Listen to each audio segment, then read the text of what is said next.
తర్వాత very unfortunate అండి, చాలా బాధ వేస్తుంది.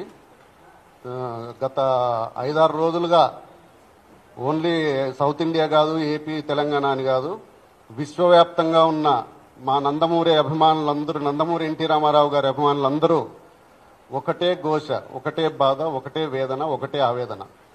ఏమి అంటే మా తల్లి లాంటి మా నందమూరి తారక రామారావు గారి తల్లి, కీర్తిశేషులు మా అన్న హరికృష్ణ గారి సహధర్మచారిని, అలాగే మా అందరికీ తల్లితో సమానమైన శాలిని గారిని నోటికి ఏది వస్తే అది, ఎంతంటే అంత విర్రవీగి మనిషి అసలు సోయ తప్పి మాట్లాడడం జరిగింది. అసలు ఇలాంటి మాట్లాడడానికి గల కారణాలు ఏంటి? ఆవిడ ఏం తప్పు చేసింది?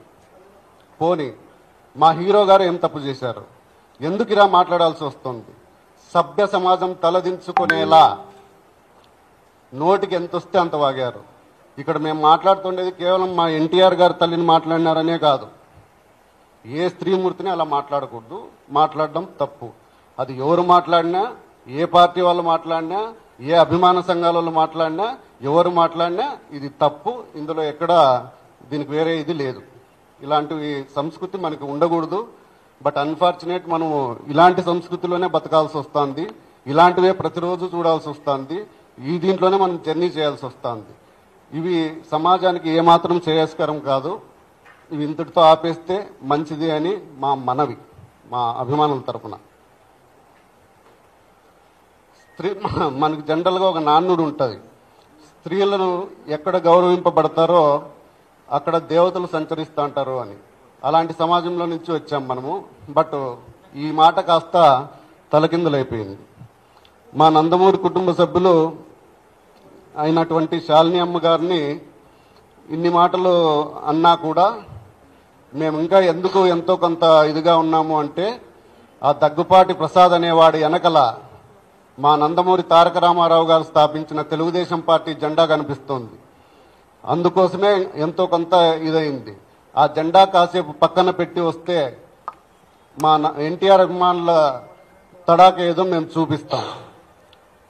తర్వాత ఈ ప్రసాద్ అనేవాడు మాట్లాడుతూ, ఈ ప్రసాద్ అనే ఎమ్మెల్యే మాట్లాడుతూ, ఆ వాయిస్కి నాకు సంబంధం లేదు, నాకు దానికి ఎటువంటి సంబంధం లేదు అని చెప్పడం జరిగింది. బట్ ఎవరితో అయితే ఈయన మాట్లాడాడో అదే ధను అనే అబ్బాయి కొన్ని మీడియా సంస్థలకు ఇచ్చిన ఇంటర్వ్యూల్లో మేము కూడా నైట్ చూసాం. అది ఆయనే క్లియర్ కట్గా ఎమ్మెల్యే గారే మాట్లాడారు.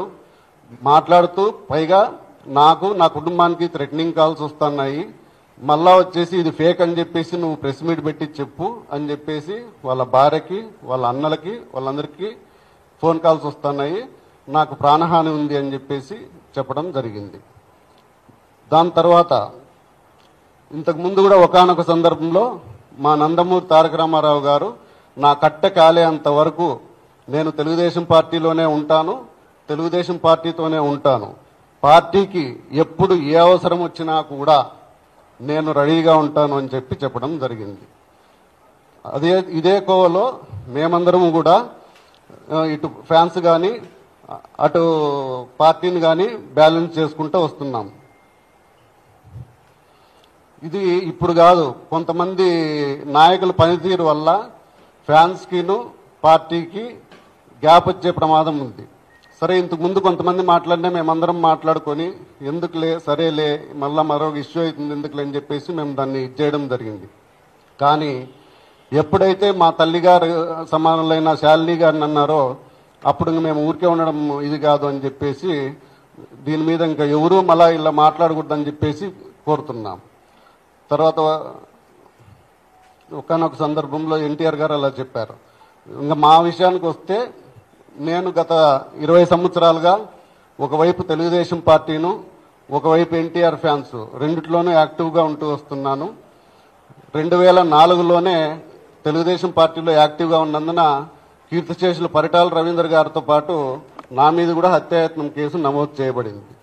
దాని తర్వాత మొన్న 2019 నుంచి 2024లో కూడా నా మీద, మా నాన్నగారి మీద కేసులు బనాయించడం జరిగింది.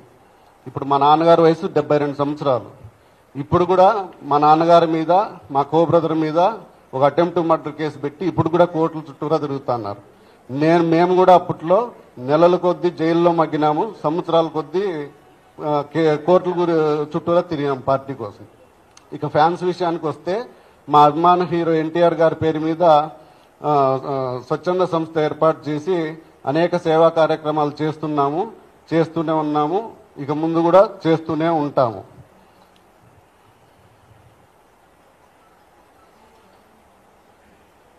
ఇక ఇప్పటికైనా సదరు దగ్గుబాటి ప్రసాద్ అనే పెద్ద మనిషి బుద్ధి తెచ్చుకొని చేసిన తప్పును ఒప్పుకొని బేషరతుగా అనంతపురం నడిబొడ్డున క్షమాపణ చెప్పాలని, అలా చెప్పని పక్షంలో రాష్ట్ర వ్యాప్తంగా కాదు ఆయన ఇచ్చేస్తూ పార్టీ నుంచి సస్పెండ్ చేయాలని చెప్తూ, అలా చేయని పక్షంలో రాష్ట్ర వ్యాప్తంగానే కాదు దేశవ్యాప్తంగా ఉన్న యావత్ నందమూరి అభిమానులందరూ కూడా ఎన్టీ రామారావు గారి విగ్రహాల దగ్గర నిరసన కార్యక్రమము ఇవన్నీ రాస్తారోకోలు కూడా చేస్తాం రాబోయే రోజుల్లో. అప్పటికీ చెప్పకపోతే మాత్రం దేశవ్యాప్తంగా ఉన్న ఎన్టీఆర్ అభిమానులందరికీ చలో అనంతపురం అనే పిలుపు ఇవ్వబోతున్నాం.